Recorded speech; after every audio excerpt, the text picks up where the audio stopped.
Ovdje piše da ste BO. Gdje si bi? BO, bez oboljenja. Piše da vam nije ništa. Ko to piše bi? Lekar. S tim ste otpušteni kao zdrav čovek. Evo dole piše doktor Janković. Ma temo nešto znam.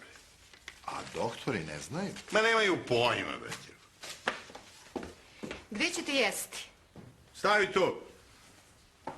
Briga njih za pacijenti, pišu šta hoće, a sadržaj još nije ispitan. Kakav sad sadržaj? Sadržaj, bre, što je izvađen iz mene. Pa ja sam skroz ispumpan. Iz mene sve izvađeno. A sadržaj još nije ispitan da se vidi šta je u mene ubačeno i od čega sam trovan. Ma ko će vas da truje? Ko je lud da poveruje u tako nešto? Panjkoviću, on je išao kod nekog tajkuna po pare. Jeste li dobili pare? Ma dobio sam otrov, bre, u čorbu. Onda flašicu s protiv otrova i na kraju klistir. To sam dobio. Šta je sjajca?